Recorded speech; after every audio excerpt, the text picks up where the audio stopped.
Hello, good afternoon to people watching in Greece, good evening to people watching in Pakistan, and Ramzan Mubarak to all the Muslims, and Assalamu alaikum to all the Muslims, and good greetings to all the viewers watching this conversation around the world.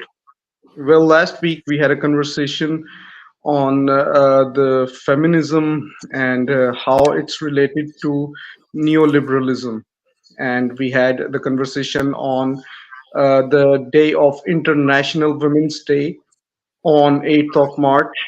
And now, 8 days later, we have decided to revise some things and to do it in a better way. There were a lot of issues in that conversation, even though that conversation was very helpful and it was very informative, and Mr. John Koffers provided a lot of valuable information in that conversation. But there were some points which we felt were needed to be which we felt were not accurate, and we needed to present them accurately, and there were a lot of noise issues and a lot of things which uh, due to which the quality was poor. So now we have started this conversation so we can have a better quality, and Mr. John Koffus and I can present our perspectives on the Women's Day and the processions and the uh, feminism related propaganda and all these things, so we can present our perspective in a better way, and the viewers can listen to the conversation in a better way. So without further ado, I would like to invite our guest, Mr. John B. Koffus. How are you, sir? Good evening, Assad. Good evening to everyone. Thank you very much. As you said, yes, we did have the session. Um, you're correct. I made one terrible mistake, of course, about the date with regard to the Russian women's movement in St. Petersburg, or as it used to be called, Petrograd. We'll correct that, but we'll add some other dimensions to this.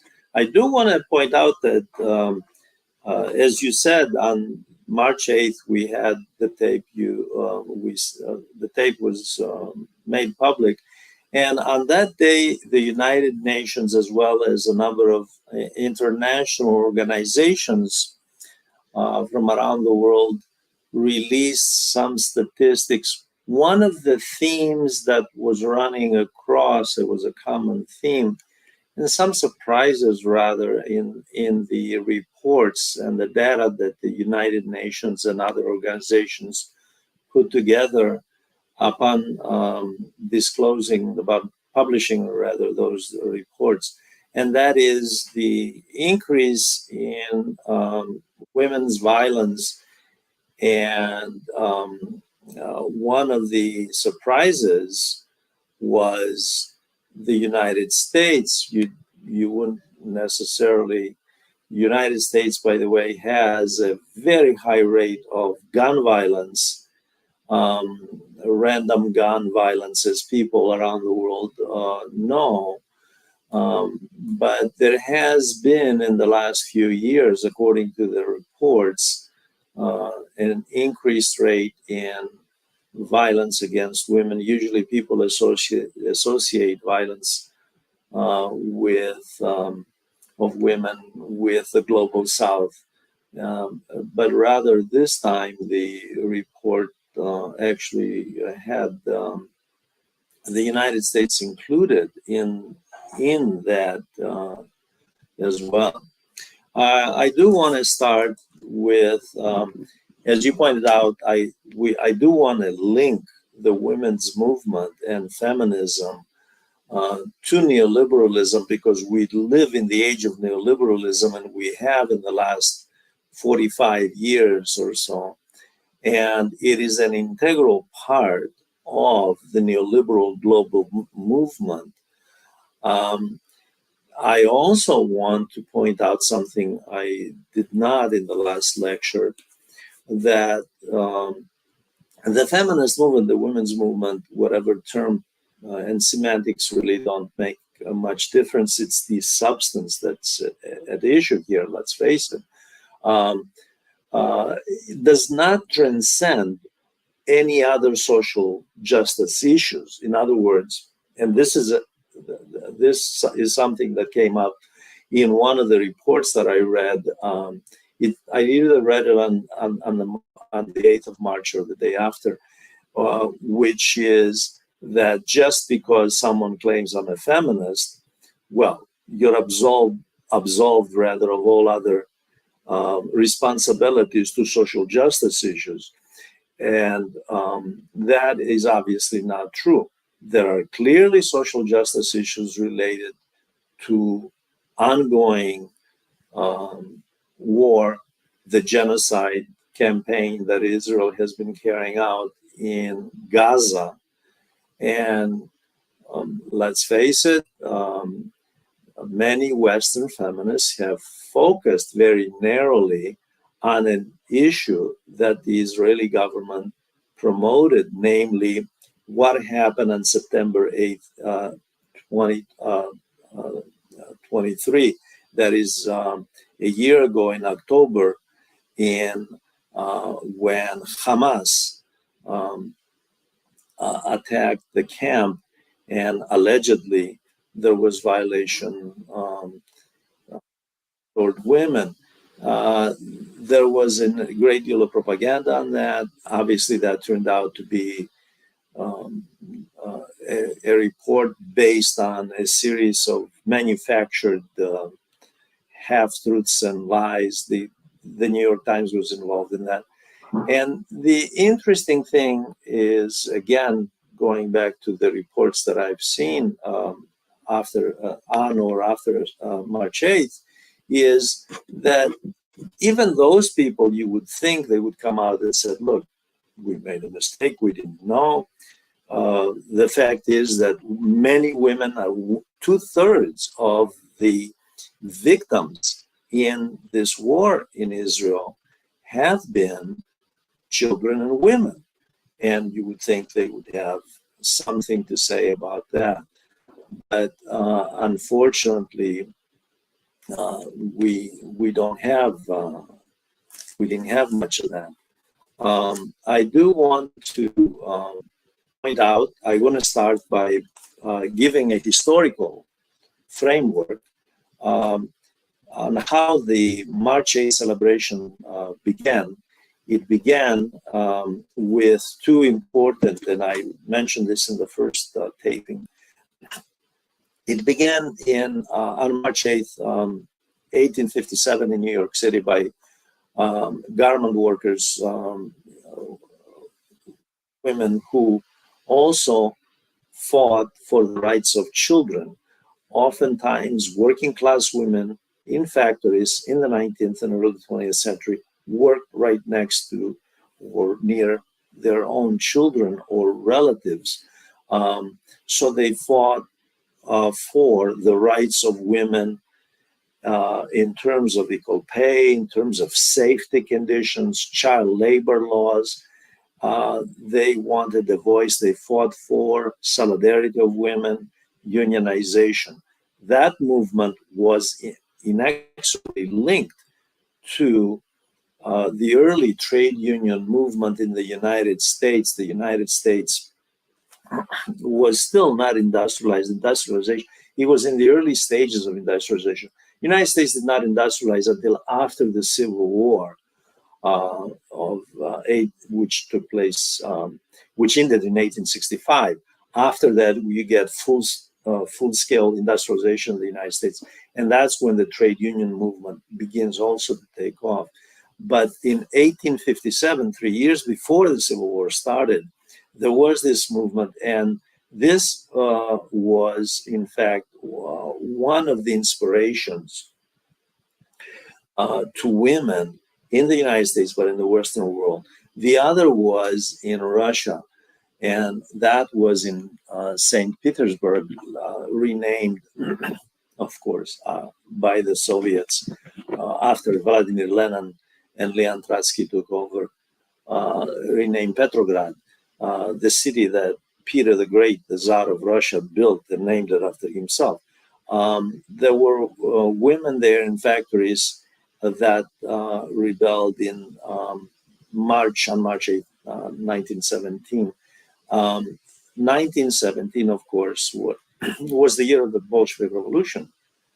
The the women's movement in Russia did inspire the Bolsheviks. There were very few. I want to make one point here, which is interesting, Heather. There were very few people, very few women who were in the Bolshevik Revolution. One, a lot of people don't realize it. Well, I guess unless they studied the Bolshevik Revolution, there's no reason to know this. But the one of the inspirations, the intellectual, the ideological inspirations behind Lenin was a woman. Her name was Rosa Luxemburg. She was Polish Jewish and lived in Germany, but she had influenced him profoundly ideologically. Um, Lenin himself did not spend a lot of time on gender issues. He was strictly going along with class-based issues that were, of course, rooted in the Communist Manifesto and Das Kapital, the works of Karl Marx and Friedrich Engels. But the fact is that Lenin did not, while he was focused on women's issues, he wasn't, because there were so many also other outstanding issues like the Civil War that immediately started as soon as the revolution took off. But he wasn't against, on the contrary, he wasn't against women being included. Anyway, those are the events that took place. The United Nations in 1977 did make that date, March 8th, as we discussed before, the official date for celebrating women all over the world, by the way.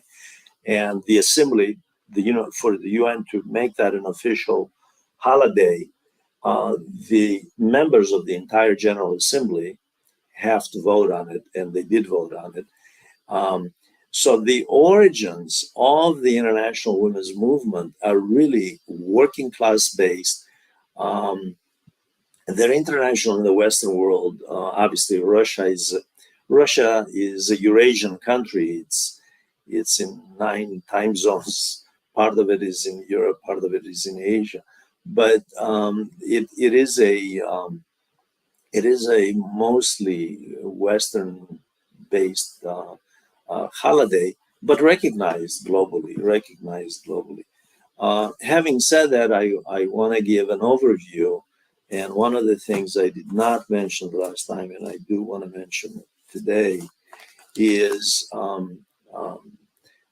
the fertility cult. I want to start with the pagan era and how women and religion tie in. Before I go into that, I want to, full disclosure here, I want to point out that my ideological, it has always been since I started teaching, of course, various courses, and I incorporated material on the role of women in society, whether I was teaching Russian history or Latin America or Europe.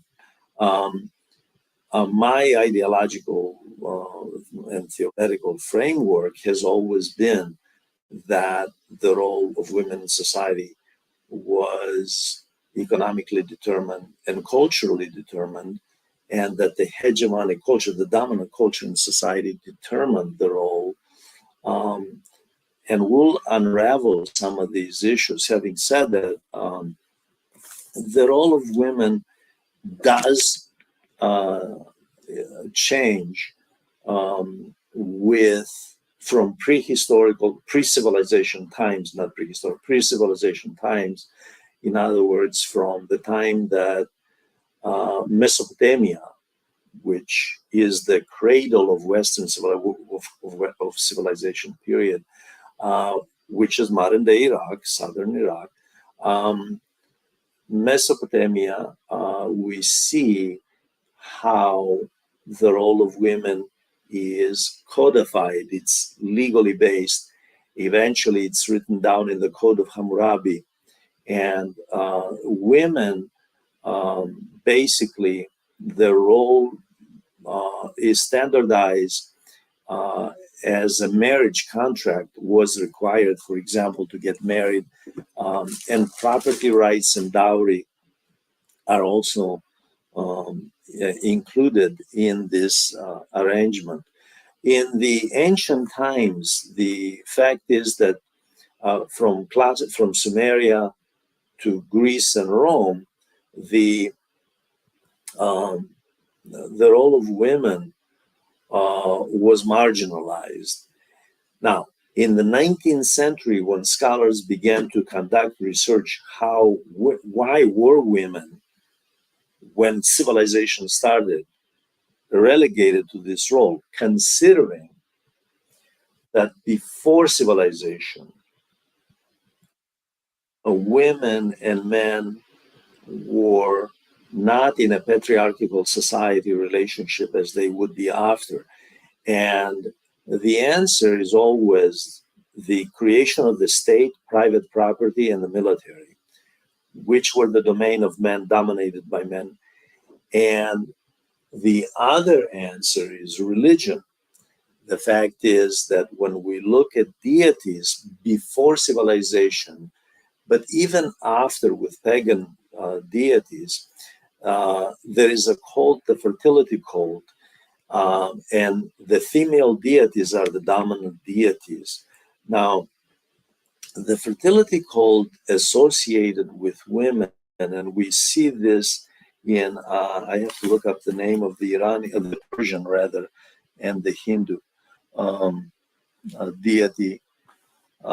Anahita is the equivalent of Aphrodite or Venus in Persian, Parvati in Hindu, Venus in Rome, Aphrodite in Greece. All these deities, all these goddesses were the goddesses of fertility.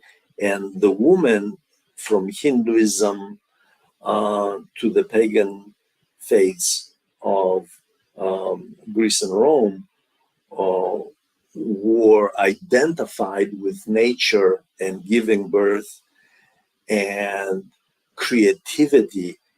And even I, growing up and studying classical, I remember studying classical works here in Greece, I was told that only the female mind can produce that. And then later on, when I studied a little bit of Hinduism, I found out that there were some similar thoughts that the female only can produce, that the male doesn't produce anything, that the female is what produces. So there was an emphasis on that in the pagan period. However, what we see with civilization is that the male deities become the dominant deities. From Mesopotamia to Egypt, I forgot to mention Egypt, to Egypt, to Greece, Rome, those are the dominant gods rather, and the goddesses play a secondary role as mothers and wives. Now, the thing with motherhood is very important because that's handed down eventually to Islam, and the Prophet Muhammad, of course, put enormous emphasis on the role of the mother. The mother was extremely important, extraordinarily important in Islam, and this is through the mother, there is reverence and respect toward women, and that is an essential point to be made. With Greek first and then Roman women, there was a way for women. The role was primarily in the home, taking care of the children and so forth, and they were an extension of the male, the father, then the husband. If there was no father or husband, the brother, always an extension of the male, and the woman was marginalized. The role of the woman was marginalized to the degree that women did not participate in any political activities. They were outside the institutional structure. Period. the main institutions were the domain of men. That was a given. The women were more or less like foreigners in the classical world, which had limited rights. Foreigners had limited rights, and just a step above slaves. This is the reason that one of the great scholars, Sarah Pomeroy, I believe I mentioned her name before, back in the 1970s when I was a graduate student, wrote a great, fine book on the role of women in a classical world where women were relegated to these very limited roles in society, and men controlled the institutions. Now, there were exceptions in terms of social class transcending, and by the way, we find this in China as well. We find it in India as well in ancient times. If the upper class women in India, in terms of the caste system, of course, in the upper class women actually had obviously a lot more freedom, a lot more in terms of opportunities to have private tutors because there was no public school, private tutors and get education and got around the societal restrictions. So this is a very important point to make, and this is what 19th century scholars were arguing when, especially Engels, who wrote a book on the origins of society, of the state, private property, and the family, and how gender relations were molded uh, at the time of first civilizations. So this is a point to emphasize. And now in Rome, it with the patrician class, which means aristocracy, the women in the aristocracy obviously had a lot more power than the plebeian women, the working class and farmer women. Um, Still, they were relegated to secondary positions. Now, I want to point out, and feminist literature does with regard to classical period, that women always found ways around the institutional limitations within the family unit, within the larger extended family, and within the community. And, and the more creative women, whether in Greece and Rome, were able to transcend their gender because they earned the respect of men, because the Romans borrowed this value system from the Greeks that you have to respect someone who's creative, whether it's in art or sculpture or whatever it is, poetry. And that is something they value. Um, in the Christian period, the Middle Ages, and this is where we get obviously the rise of Islam. 7th century, you have from Judaism to Christianity to Islam, the monotheistic religions place emphasis on original sin, the role of the woman in relationship to God, and the cult of the mother.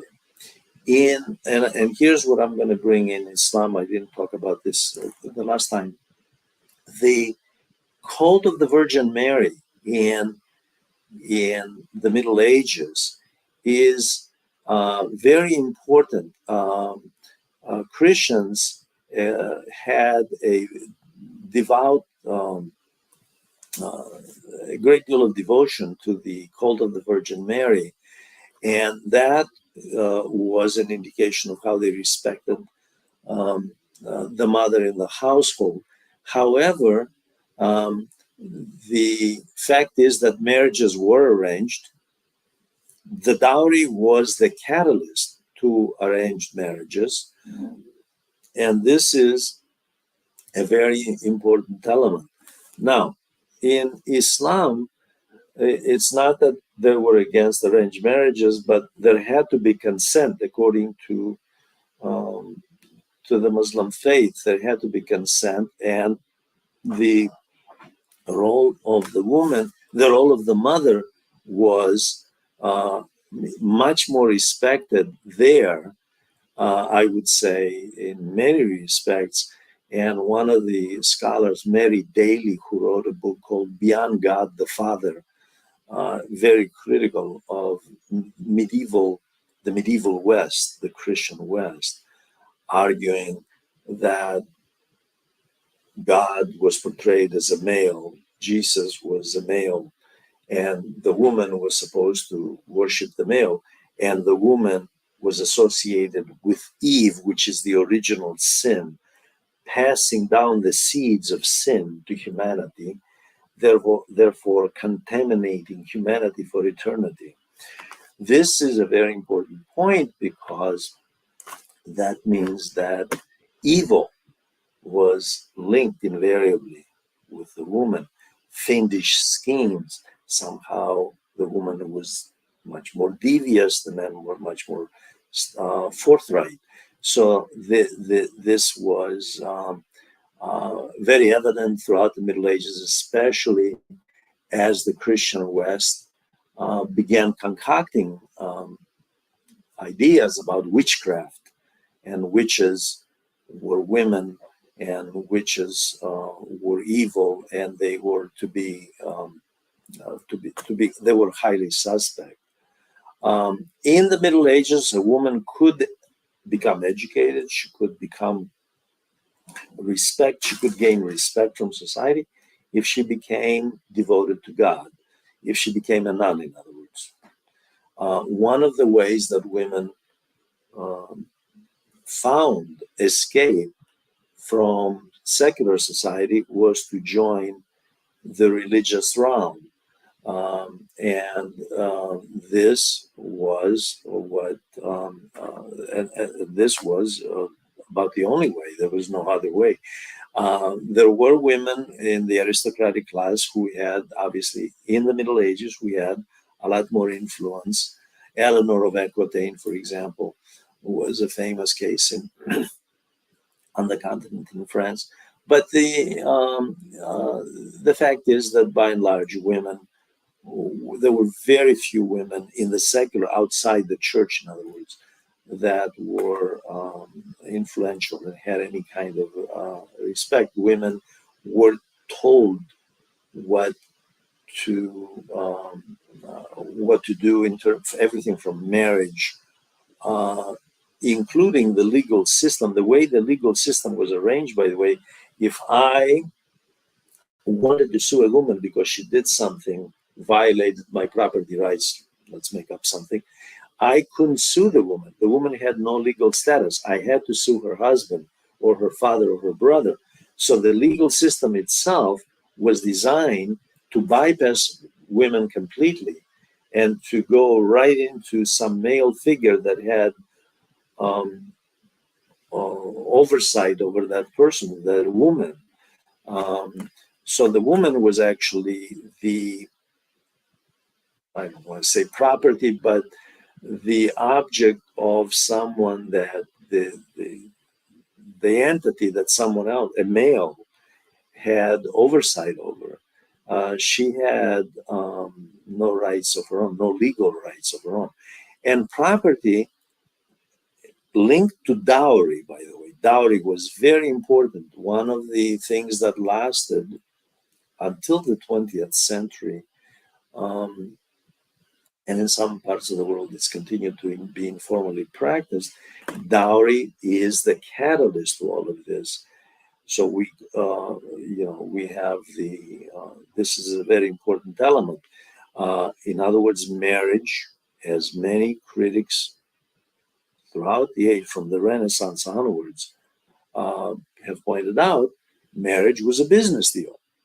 You married to acquire property, to consolidate property, regardless of class. And rarely, by the way, would an aristocrat marry a serf, a peasant. That just didn't happen. Um, so what we have here is a situation, it's a business arrangement. In the 19th century, especially scholars in the 19th century pointed out that what is marriage? It's just another business deal. It's just an extension of the capitalist system. In the 19th century, of course, with industrial capitalism rising up, critics made that argument very forcefully. In the Renaissance, for the first time, there was the element of romance and love entering into gender relations. Um, and that is because in the Renaissance we have the rise of the middle class with the rise of commerce in Europe. And we also have the rise of education. There is something else that happened I didn't mention in the last lecture, in the last session, and I have to mention because this is one of my favorite topics. I loved it when I used to teach, and that is the Black Death. What happens with a Black Death? Anywhere between 25 to 35% of the entire population of Europe is wiped out. From 1348 up to about 1500, the plague wipes out a lot of people. As tragic as this was, men, especially fathers and brothers, who had no male heirs, were forced to pass on to women not just property but skills. So we have, for example, famous people from artists to poets to literary figures to artisans passing on their skills to women during the Black Death. The Black Death, if you look at it chronologically, the middle of the 14th century to 1500, coincides exactly with what we call the Renaissance era. The Renaissance era overlaps the Black Death. It sounds paradoxical that there would be this rebirth. Renaissance, obviously, is a Latin term, which means rebirth of civilization, rebirth of classical civilization, of the Greco-Roman civilization, heavily influenced by Islamic learning, by the way, with the rise of universities, which the rise of universities comes from Muslim countries, by the way. Morocco, the first country, founded by a woman, by the way. The first university, the first country to have a university was Morocco, and the first university was founded by a woman. And so we have the influence, the heavy influence of the Black Death, which wipes out males, a lot of men, and women surviving. And so women take on roles that they wouldn't traditionally take. At the same time that there is a transition from the feudal manorial economy to capitalism and rise of merchants and the middle class. So there's a more affluent middle class. And these women that come right out of the middle class are the women who became increasingly interested in the rights of women and arguing, oh, let's not just have marriage so I can give, my parents can give dowry to this man, but if I don't love this man, why should I marry this man? So this is an important dimension that takes place during this period. The role of women was discussed. I want to make sure that everyone understands this. From the ancient times, by the way, men, although they were men, did discuss. They were well aware, by the way. A lot of people think that just because they were men, they were not aware of gender inequality. Of course, they were aware. From ancient times, men pointed out that, yeah, of course, the women, yeah, especially when it came to issues like war, they argued that the first victims of war are women and children. So the they were very much aware that women were marginalized in society. They were very much aware of that. And they knew that women made a lot of sacrifices in society. It's just that the men, they looked at it from their perspective.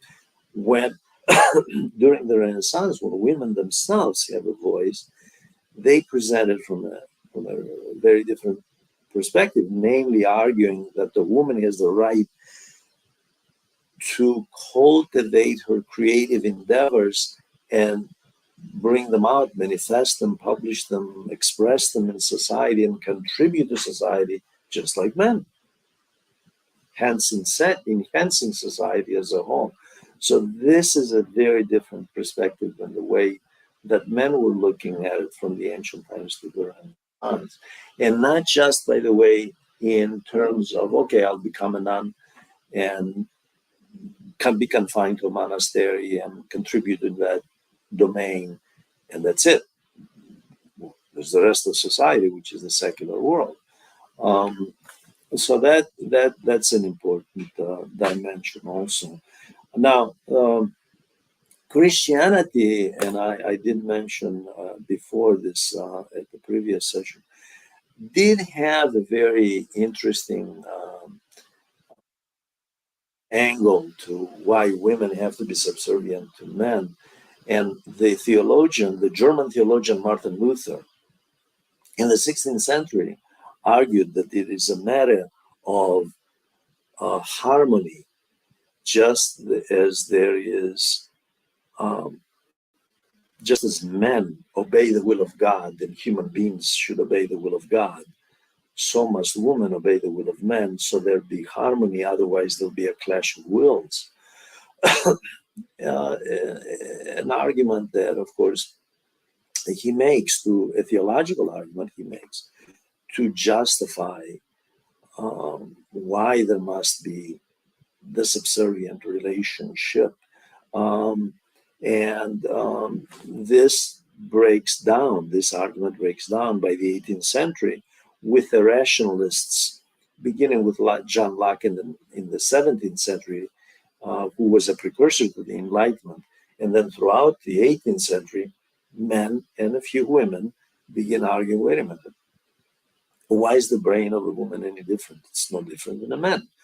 Why should it be subservient? Why should the will of the woman be submitted to the will of men, like Martin Luther was saying? Why shouldn't there be equality? Why shouldn't the woman be as free to express and as free to create and contribute to society creative endeavors just like men?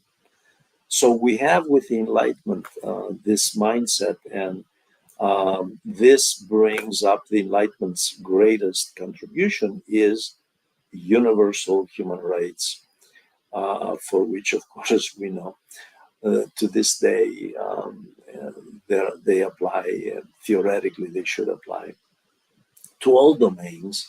Um, and this is one area where in the domain of gender relations, rights of women. Now, they just so happen, another point I failed to make the last time, they just so happen to, on the universal human rights issue and the gender equality, they just so happen to also coincide with the emancipation of slaves. The transatlantic slave trade was huge in the 18th century. And the question was, should one human being enslave another simply because they're of different skin color? And that was a major issue in the 18th century, especially in the late part of the 18th century, on the continent as well as in England. Should slavery be abolished, and especially the transatlantic slave trade? England eventually, by the way, did abolish it by an act of parliament. And during the French Revolution, the French Revolutionary government in the 1790s did the same thing. And the French Revolution, for the first time, we see the participation of women in politics. There was uh, very little, if marginal, but women in the French Revolution began to demand a role in politics, an active role in politics. And we see, and people probably have seen paintings, there are famous paintings of the French Revolution, and it's usually a woman holding up the revolutionary flag with her hand and leading behind it, the leading men in the revolution. The Bourbon dynasty, the absolute monarchy at the time in Paris. Um, Now, we obviously have a very rapid uh, course toward women demanding rights in the 19th century because of the industrialization of the continent of Europe, then the late 19th century after 1865 in America, and then that in the from 1870 on in Japan. So Japan, the United States, continental Europe, Western Europe, by the way, not Eastern Europe, rapidly industrialized, and the very rapidly evolving social structure, the rise of the middle class and the working class, brings about a demand for women's rights. That's when we get the um, the demands for rights of women inexorably linked to the trade union movement. The trade union movement, by the way, I want to make this one point, starts in England in the late 18th century. The great English scholar E.P. Thompson wrote the book, famous book, The English Working Class, argues that the class consciousness of the working class starts in the larger cities in England, and it spreads to the continent, and it spreads to the west of obviously the United States. And the trade union movement plays a big role in that because the idea was to have them unify as one to fight against the employers for wages, for health issues, for safety. Conditions were very unsafe. For abolition of child labor. Some of those same issues that trade unionists fought for is exactly what women fought for. Some of the issues that the great American literary figure Upton Sinclair, who wrote a book called The Jungle about the horrible conditions in the Chicago meat factories and the contaminated meat that the company was selling, and the way they treated workers, most of them immigrant workers, by the way, in Chicago. Some of the same issues were the issues that women were arguing for. The rights, labor rights, equal pay, safety, in child labor, stop the abuse toward women. These were the issues. So that's how the movement started. And at this point, I want to mention also, I mentioned her last time, the great Emma Goldman, a European Jewish woman who immigrated to the United States. She had her own problems with her family and so forth. Being a woman, she identified, and the reason I'm mentioning her, she identified the women's movement with the trade union movement. As far as she was concerned, the two were one. In fact, when she died, she requested that they bury her in the cemetery where trade unionists were shot and killed in a major strike, the Pullman strike, it's called, in Chicago. They made buses, by the way, where the police and security guards killed a bunch of union workers. And to demonstrate her solidarity with the working class and the identity of the women's movement with workers, she asked that she be buried in that cemetery. Emma Goldman was, in my view, the quintessential feminist working class advocate. Um, However, she was the minority because what happens in the late 19th, early 20th century when Emma Goldman was an activist, eventually, by the way, exiled to Canada because she was considered undesirable in the United States. Um, what happened is most of the feminist movement was taken over by middle class women, and their issue was mainly voting rights. Now, this does not mean that they did not, they were oblivious to child labor, abuse of children, the workplace, and abuse of women, but their major issue was the integration of women first through the political system and then institution. Give me the management job, don't just give it to the men. Something that is consistent all the way through today. Give me the top CEO job. Don't give it just to the men. So they focused. Another issue they advocate for, and I fully, you have to agree with them on this one, and that is education. A lot of women. The fact is, women even then women were excluded.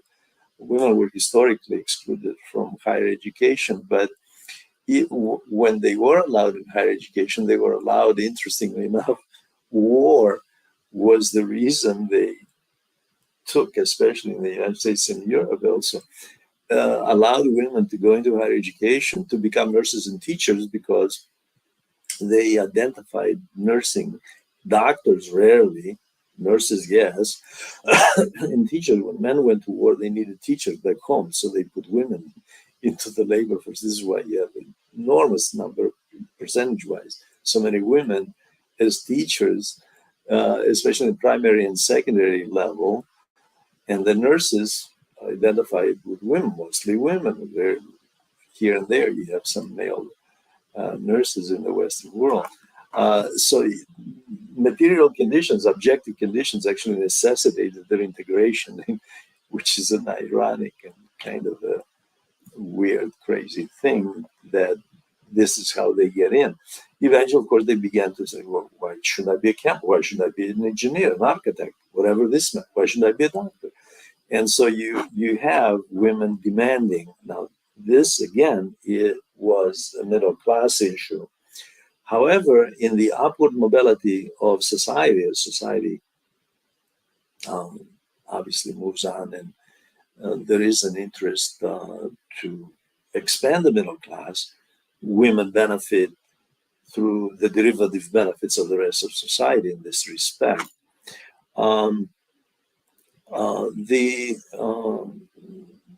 Unfortunately, there were also women who were in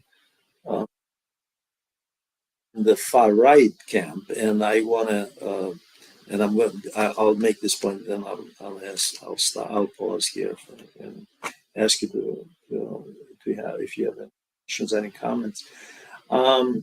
Unfortunately, there were, as women do get in the early 20th century, this is before World War II, as they do become more integrated, uh, they do become involved in politics, and not just progressive politics, but also right-wing politics.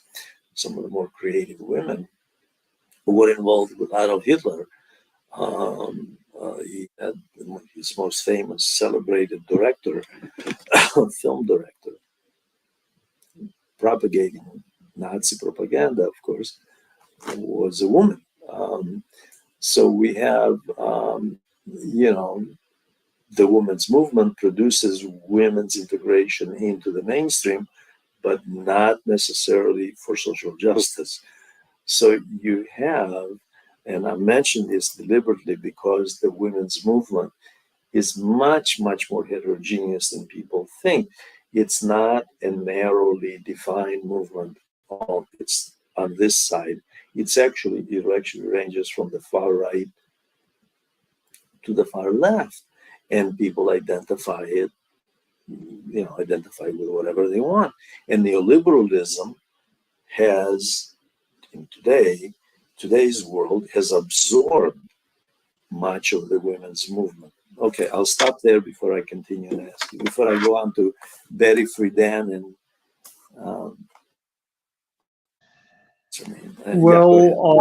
I believe, Mr. Kofax, you made very strong points, and I think you have explained everything very uh, beautifully. That I don't think there is anything that I may need to ask. You have already explained all the points. There is one thing I would like to point out to the viewers, as you have mentioned about the women's rights in Islam, especially because the world criticizes the teachings of Islam and the Muslim society for uh, persecuting women and not giving them proper rights. For example, let's say that Islam tells women to cover themselves by wearing, a veil, which we call hijab or burqa in Arabic.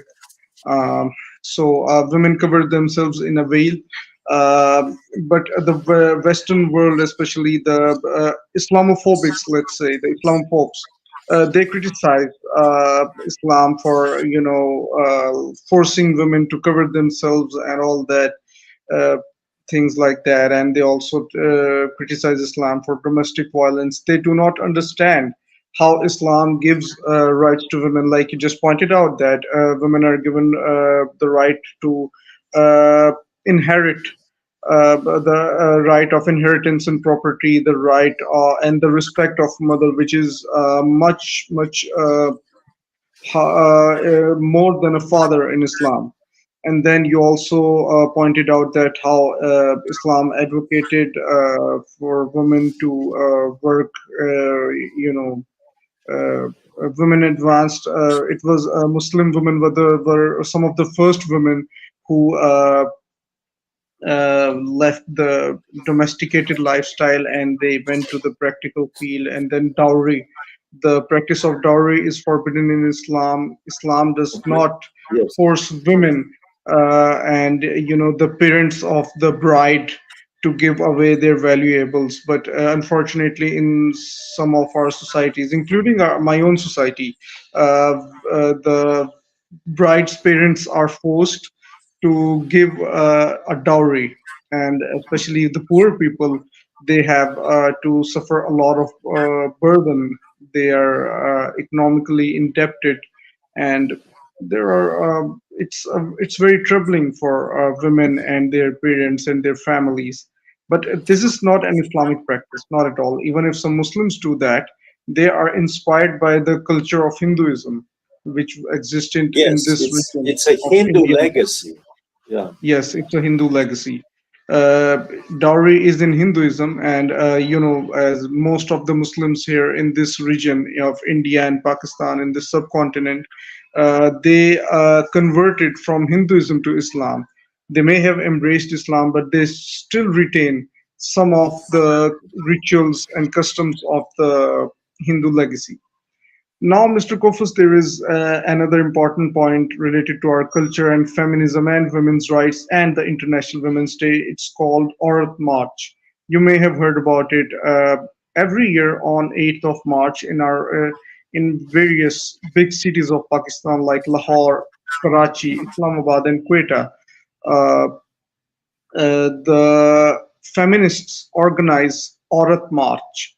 Aurat March is, they say, it advocates for the women's rights, but the rights which they advocate for are not really women's problems. I mean, Hmm. women have problems like domestic violence, or let's say, just like you pointed out that women are allowed the right to inherit in property, but in our culture, women are not given that right.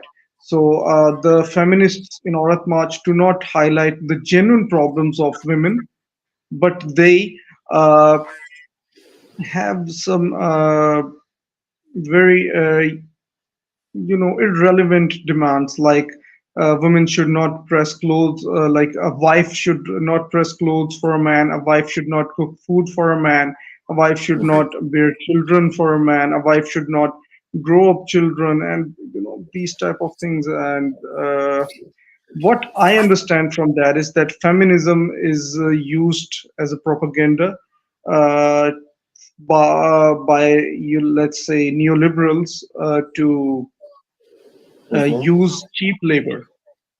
They want Yes. women to leave with domestic duties, and they want women to work for them so they can pay them less and Mhm. grow their capital. They can increase they can widen their profit margin. So what I understand from this Aurat March and this feminism is that it's all about raising more capital. What's your point of view on Yeah. that? I agree with you entirely. I think that look, let's be honest here and have you know and look at the historical record. The reason that industrialists, major industrialists, and by the way, Friedrich Engels, who collaborated with Marx in writing, his father was an industrialist. Friedrich Engels was one of the wealthiest people in Europe. He had factories. He wrote about the role of women. He wrote about workers and the role of women because he knew they worked for him. He was an industrialist himself. He knew why women were in the labor force as an industrialist. Women were in the labor force because they were cheap labor, because it was socially acceptable and culturally acceptable. Well, they're women. We have to pay them 40 cents on the dollar, you know. So it was about exploitation. Now, distraction issues like you're mentioning in your country, those are distraction. What is, cooking a meal for a man? Oh, I shouldn't have, I shouldn't be compelled to cook for a meal for a man. I shouldn't be compelled to have children for a man. I mean, is that the largest issue? Is that the most overwhelming issue for society? That's it. We can't find anything else. We can't find issues like what's going on, larger issues like what's going on in the political economy with regard to um, the fact that the labor force or the female labor force is used in this manner, it's manipulated in this manner. Other issues, what happens to women, like what's going on in as I mentioned at the opening, what's going on in Gaza. There are larger issues. Feminism has legitimate and valid points on the merits. However, and that's what I want to address next, and I'm glad you brought this up, because even the CIA has used feminism. You started using it with um, um, not Betty Friedan, with I'll think of her name. I have it written down and I can't remember it. It started using the issue with oh my god, I can't remember her name. Um, Gloria Steinem. Gloria Steinem. Gloria Steinem worked for the CIA. Then she left the CIA. She made no apologies for it, by the way, back in the late 50s, early 60s. Then the CIA used her to project the image to the world. This was during the embryonic stage of the in the United States of the Black civil rights movement. This was when Martin Luther King started the movement, the march in Birmingham, Alabama, and mass demonstrations of blacks demanding rights. And the US had an image problem in the world because this coincided with the Vietnam War. The US had another image problem in the world back then. It was supporting South Africa, which apartheid state, where the majority were blacks, but they were in a comparable position like the Palestinians in Israel in the last 76 years. So they take Gloria Steinem, who, by the way, openly admit to her credit, admitted it, um, said, look, they treated me very nicely at the CIA. Um, and she had no problem promoting an image of America that is feminist, that is liberal. But then for what group of people was she addressing? White middle class women, professional women seeking upward mobility. See what I'm saying? Barry Friedan, a contemporary of Gloria Steinem, even more conservative, at least, Gloria Steinem at least promoted herself as a liberal. This woman was to the right, arguing that women should focus on personal career goals. Now, the reason I'm mentioning this is because these two women deviated from the collective struggle of women identified. Remember, I mentioned Emma Goldman earlier, identified with the trade union movement and the collective struggle of women's solidarity. Let's move along. Let's make sure we address the child labor issue. We address equal pay. If I'm doing the same thing, same work as this man over here next to me, and I'm getting 40 cents on the dollar, the employer is cheating me. They're keeping 60 cents out of my pay just because I'm a woman. I'm doing the same thing this guy is. So the issue of the collective, and this is how the theoretical framework of feminism has to be approached. Whether, and this is the difference between middle class and especially neoliberal feminism today, whether it's the approach of individual, like you mentioned, I'm not going to cook for you today. I don't have to bear children for you. Okay, fine. Whether this is a collective struggle for universal human rights, approaching this collectively, or it's about a specific woman becoming a college president or becoming a CEO at Facebook or whatever, those women, the elite women. So the feminist movement, the bourgeois feminist movement, addresses those women, middle class, upper middle class women, and they take out the element of solidarity of women and go to and argue that it's individual. They go back to the classical liberal mindset philosophy of John Locke of each woman on her own. You're a woman, try to become a manager in a corporation, rather than the collective struggle of women pursuing rights for all women and pursuing social justice for all people, like Emma Goldman, who said, who identified the struggle for women with the struggle of workers, and requested that she be buried right in that cemetery with the rest of with workers. So this is the individualism value system of the West has played very conveniently into the point you were arguing, which is, well, as a as a factory owner, as an owner of a corporation, it's in my interest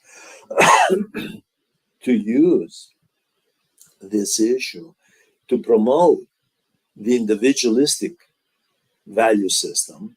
And this is where ideology makes a huge difference, because people buy into it. And there is a sense of self-blame. Well, if you haven't made progress in society, it's your fault. It's not no one else's fault. There's another element here that I want to mention, and you and I have actually discussed this point in other issues. The bourgeois feminist movement is also narcissistic, by the way. There's an element of narcissism in it. You know, the me. And it ties in with neoliberalism, by the way, because the focus is material possessions, the hedonistic lifestyle, and so forth. There is, at the very least, I don't want to say rejection, but at the very least, neglect of the universal element, the collectivist element, and the promotion of the individual. That is in itself narcissistic. So as long as there was a saying I remember. I remember when I lived in the United States, there was in the popular lingo, there was this saying, "I got mine, get yours," and actually corporations picked it up and used it in advertisements, which is a very narcissistic statement. As long as I'm doing okay, who cares? Go get yours. So this is, again, the rejection of the collective effort and the universal rights pursuit. And this is something else that the neoliberal mindset brings. So again, neoliberals love nothing more. And there are neoliberal women in corporations today. There are neoliberal women in politics, elite women in all kinds of institutions. Well, I'm a feminist, but what do they mean? This is what I mean, that the feminist movement of today is immersed in the value system of neoliberalism and the individual pursuit for success rather than bringing up, lifting up the entire population of women, and not just in one society, but globally. In the reports, in some of the reports, for example, that I read following March 8th, the celebration just recently, as you pointed out, this is one of the things that's mentioned, that yes, individual women have made progress. There's woman prime minister. There was a woman prime minister in New Zealand, for example, one in Finland. Great. There's a vice president who's a woman in the United States. Fine. What does this mean for the rest of the female population? That's the question. When you look at the statistics in let's take the United States. When you look at the statistics in the United States, the fact is the rise in inequality in the female population is very striking, especially among the working class and the lower middle class. So, it's one thing to look at, the superficial stuff. Highly symbolic, by the way. Just like a lot of people all over the world, not just in the United States. The United States has they have a female vice president who happens to be black, part Indian, part black. And just as it had the first Barack Obama, the first black president, highly symbolic. What did that? I happen to have black colleagues, and when I was there, I was saying, okay, fine, he's black. What does that mean for the black population? And they couldn't answer that. It obviously a source of pride, and I understand that, and I applaud that. And it had, it's good that it happened, that it did.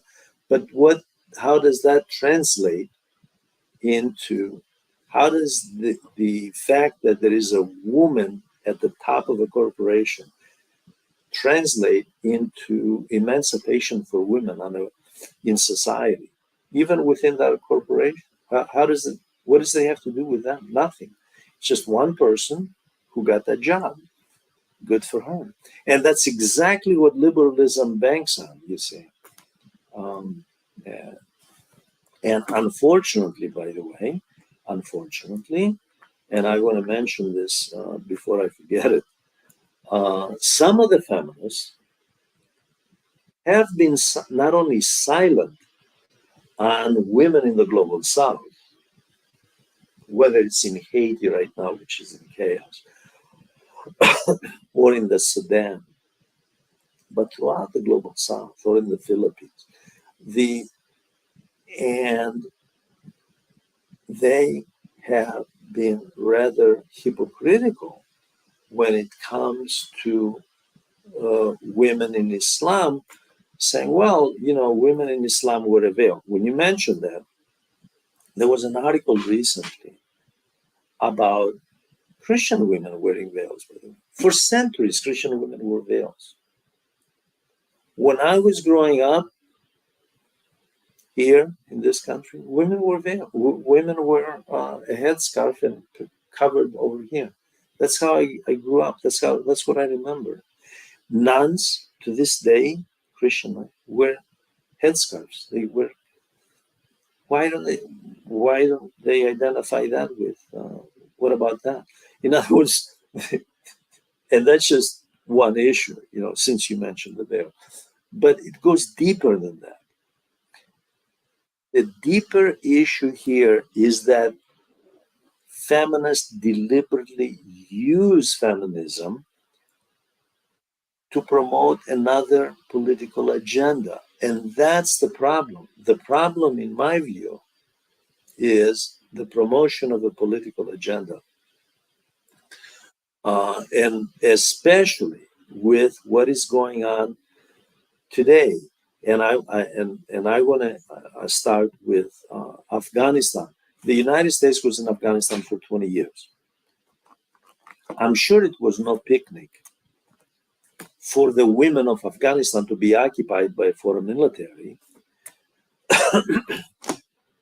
And the outcry was the Taliban took over and women are oppressed. The 20 years that the United States was in Afghanistan, it was great, right?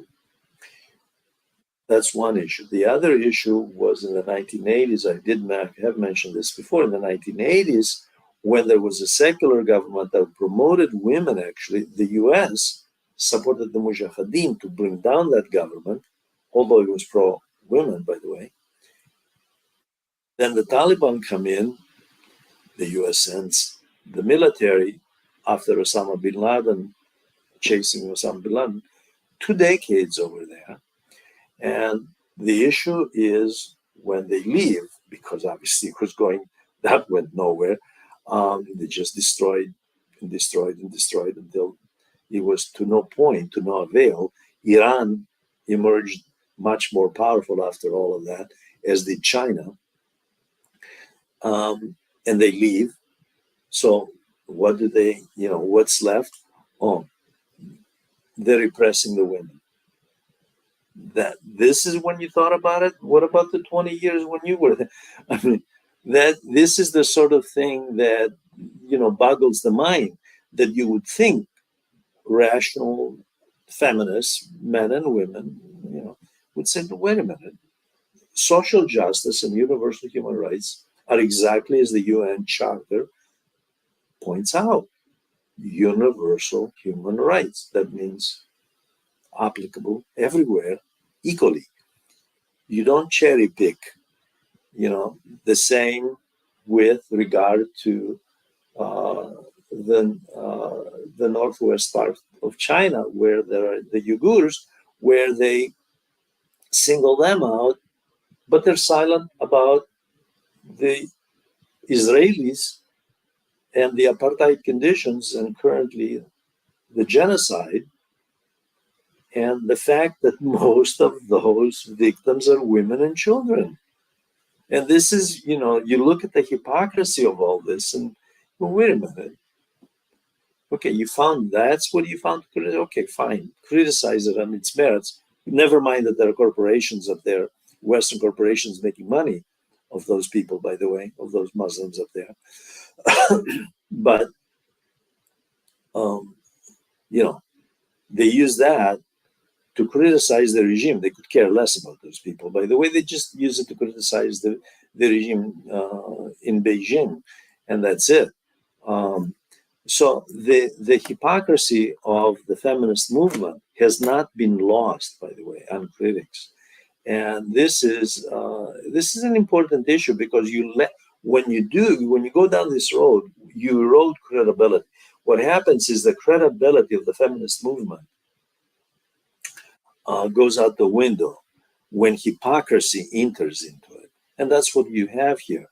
Um, and the other thing is, as you pointed out earlier, when you use the movement for an alternative goal to make money, for example, to promote yourself, and not for the merits of the movement.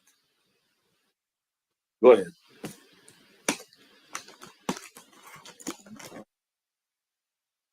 Any questions? Any comments? Anything that you'd like to raise? Okay, Mr. Kofus, well, I believe that there is, I think you have explained all of the agendas of feminism and everything related to the International Women's Day, the background of the Women's Day, and the rights of women.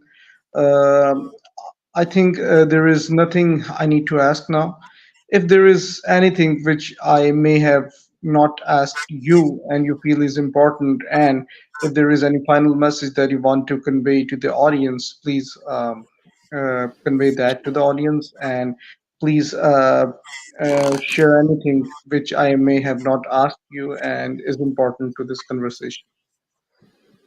Of course, I believe that we are in an era of a global rise of neoliberal um, trend that is inexorably leading toward authoritarian political conditions globally, regardless, by the way, of whether a government, whether it's the United States or France, doesn't matter, claims we're democratic, we're in favor of freedom.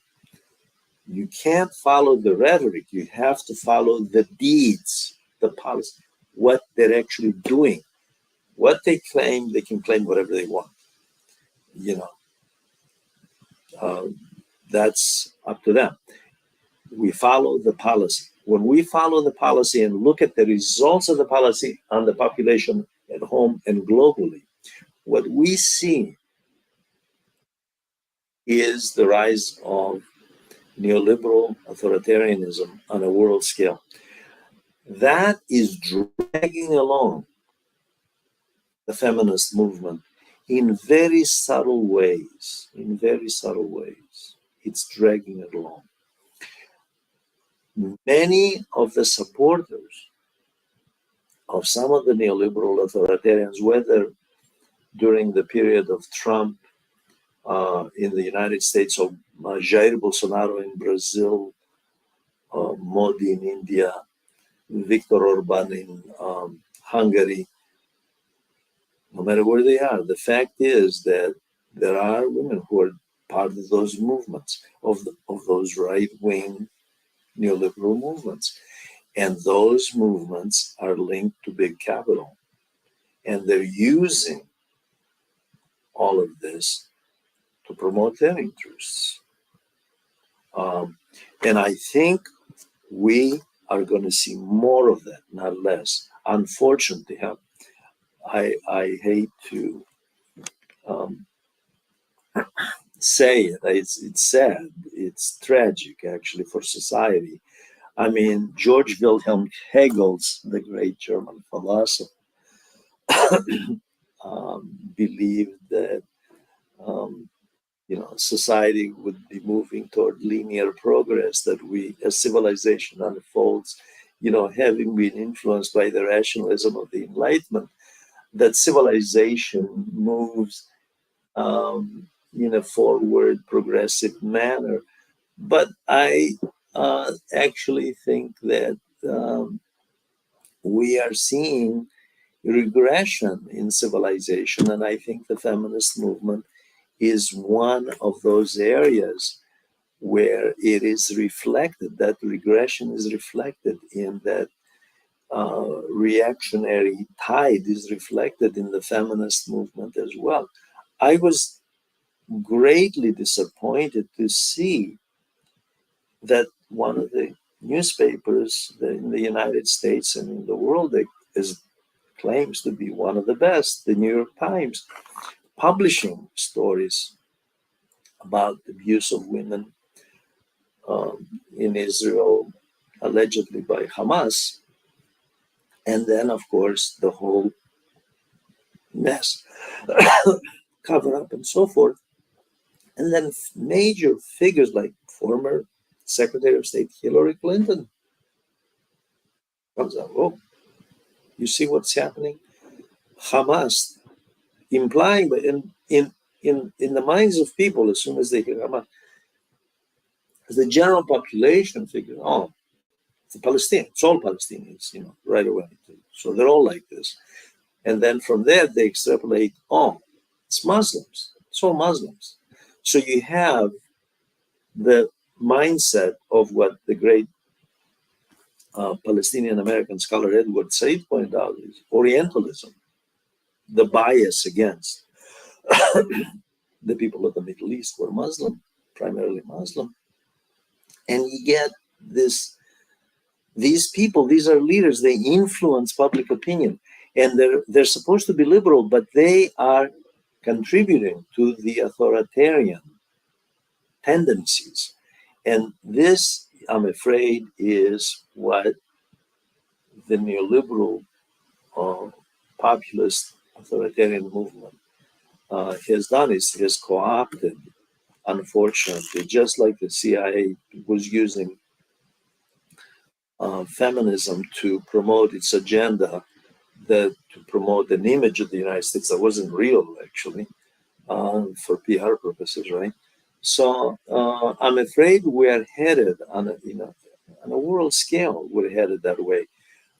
It is amazing to me that it has become the norm to see mass slaughter of women and children in Gaza.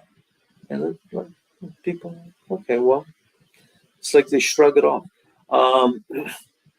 If by contrast, it were not the Muslims in Gaza, and let's say it was Belgians, they wouldn't stand for it. So clearly there is an issue here, and this is why I earlier said feminism doesn't transcend social justice and human rights and universal human rights. Feminism has to be subordinate first and foremost universal human rights and social justice above everything. And within that context, feminism, oh, I'm a feminist, I can ignore all of that over there, human rights and social justice. No, you can't. That means you're serving a different agenda than you're propagating. So that is, I'm afraid, the trend. I'm afraid that the trend is that the neoliberal political economy, unfortunately, it's and I thought I had seen a lot from the Vietnam War, the late stages of the Vietnam War to the Reagan period, when we were afraid back then that there would be nuclear war, to the end of the Cold War. I thought I had seen quite a bit, but this is a human tragedy. And you would think women, feminists, would be in the forefront of this. So what is this? They're killing women and children. Not that there aren't some specific groups, by the way, just in case I misunderstood. Yes, there are. But the neoliberal, both from the conservative and the liberal camp women in the West, have been much more interested in promoting false stories about Muslims and alleged crimes that they committed against women than to point out documented, well-documented, UN verified, by the way, the UN verified all this, stories about the mistreatment of Palestinian women and the killing of Palestinian women and children. And it's like, oh, well. And we go back to Edward Said's point of Orientalism. If it's ingrained in the human mind in the West, that this is the way it is, this is the norm now, you see. And that to me is a it's a human tragedy for civilization. Uh, and to me, and I will borrow from a Dutch scholar who's famous back in the period of the Third Reich. His name Johann Huizinga, who is who argued that the elites become more sadistic and uh, uh, vicious when they realize that there is decline. I'm afraid that the decline that we are experiencing, a decline of the West. Now, the decline of the West concept emerged right after World War One. A German scholar raised the issue in a book entitled "The Decline of the West," by the way, and he and we have, in fact, continued. The United States revived the West um, through economic and military means, but now we are really experiencing the decline, and we see with that decline the decline in the value system and in the moral high ground that the West claims. Even to this day, they claim we have the moral high ground. We're a democracy. You can't be a democracy at gunpoint. You know, democracy is not at gunpoint. That's not democracy. And the feminists, you would think, would be in the forefront of the struggle for human rights and social justice. But unfortunately, and again, with some exceptions, they're not. And we're going to see more authoritarianism, more as the decline sets in. I fear, I hope I'm wrong, by the way, I hope I'm wrong, but I see worse things. That's all I have to say. Well, Mr. Kofus, what do you suggest? Any solution? I mean, how do you suggest that the governments or the society and the men and women, how should the society behave, and what should be the proper women's rights, and how should the governments and the society should go in the what should be the right direction for our governments and the society for so that we can ensure that women get their proper rights. I always believed, Assad, ever since I was an undergraduate in Chicago, that the women's movement should be an integral part, as it was with Emma Goldman, of a larger uh, struggle for rights of exploited people. I don't think that it should be an isolated, it's over here, or even worse, under the neoliberal model, the individual, get yours, I got mine mindset, which, like I mentioned earlier, they even have it in corporate advertisements in the US. I believe in grassroots organizing. I always have ever since I was in college.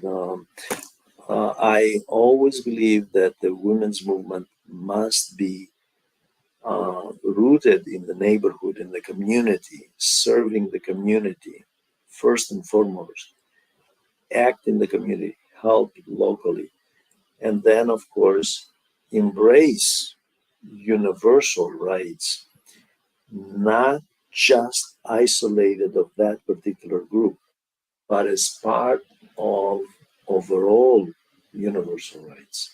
That to me is essential, that not to, because when you, by the way, when a movement does what unfortunately a segment of the feminist movement has done, is it actually self-isolates. It self-isolates when it's, well, it's just me, and forget you. you fight your own. And I always believe that the approach has to be a collective approach as part of other. I remember when I was in Chicago, we had, there were, um, one of the issues with the African American rights movement, the Black movement, was that one of the approaches was that there has to be, and there was a debate within the Black community about this, with Black leaders, that the best way to approach this was, in fact, through universal. Malcolm X and Martin Luther King both started out narrowly with just dealing with it, but eventually they realized, eventually, both Malcolm X and Martin Luther King realized that isolated, they're not going to do anything. They have to embrace the larger issues, the larger struggle of universal human rights. There is a saying now that this war that Israel has launched against the Palestinian people, that we can't be free unless the Palestinians are free, which is absolutely correct, by the way. A lot of people may think that's just a slogan. It's not a slogan. If they do it to the Palestinians, how do you know who's next? How do you know what country is going to repress what minority group next? Who knows what it is? That sets a very bad precedent. A lot of people don't realize what a bad precedent that sets, because the next government can come on, well, they did it. So this is a very important issue about precedents. And unfortunately, like I said, for the sake of making more money, whether it's gas exploration offshore Gaza, or building hotels, resort hotels along the Gaza shore, or whatever biblical missionary vision that Zionists have about some kind of a mental construct that's utter myth. I mean, it's not based on reality. The reality is these are human beings who live here. You can't steal their homes. And you see children dying of starvation, deliberate famine, by the way, deliberate famine, and women, right? The feminist movement globally should be behind the rights of those people. And that's how it gains credibility, in my view, by the way.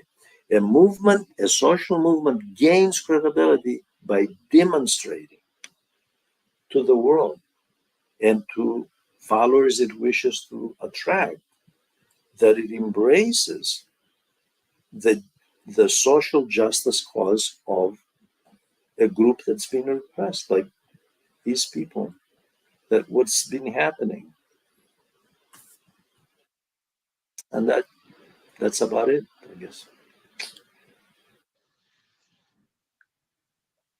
Okay, the world needs to understand that the people who are participating in the processions like Aurat March, and they are advocating for the so-called women's rights, they need to understand that I personally do not have any issue with women working. Women should work. If, obviously, there are a lot of economic reasons, and there are, some women are widowed.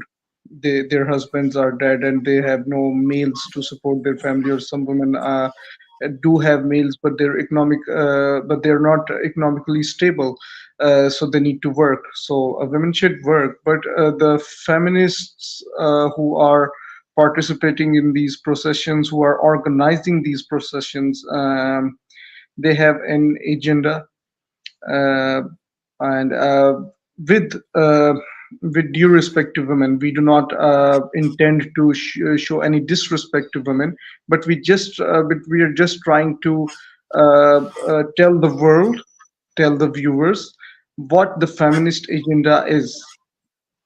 So they want a cheap labor. That's all. Now, women need to understand that the household duties are not, it's not an insult, or it's not like you should not be ashamed of being of controlling the household. Controlling the household itself is a big duty. Bringing up children, and looking after all the household duties, like washing clothes, cooking food, and everything else. It's not like an easy task. Managing all the household tasks are a big thing, and I salute to all the women who are able to manage their household tasks very efficiently. So women need to understand that if they are doing households, they should be good in that. If they are working in the professional, in let's say in the corporate sector, they should respect that. They should respect their household duties, and men should also respect women who are looking after their children, who are looking after their house, who are taking care of their house while they are away working to feed their families. So that's society needs to understand that household controlling household is not a bad thing. It's very important, and both men and women are important to the society, and it's important to for both of them to play their important role. If a man is working, he should we should respect that. If a woman is controlling the household, we should respect that, because if any of them leaves this duty, it can ruin a family, and it is not good for the society. So we should respect our duties, and we should respect how people are managing their duties. That's all we have to say, and I'm very, very thankful to all the viewers for giving their precious time and watching this conversation on feminism again. It's a remastered, and we have tried to present it in a better quality with uh, more with the better information, and there were a lot of points which we missed in the last conversation, and Mr. Kofus has presented all those points. Um, we will be back, hopefully, inshallah. We will be back, and the next time we are going to discuss a topic on neoliberalism and narcissism. Narcissism is becoming a very big problem in with our new generation, and Mr. Kofus will reflect on that. And if you want to watch the conversation of neoliberalism and narcissism, all you have to do is click the subscribe button below, and you have to click the bell icon so you can get notified on the conversation, and you can watch the live conversation here on this show. Thank you for your time. Bye bye. Thank you.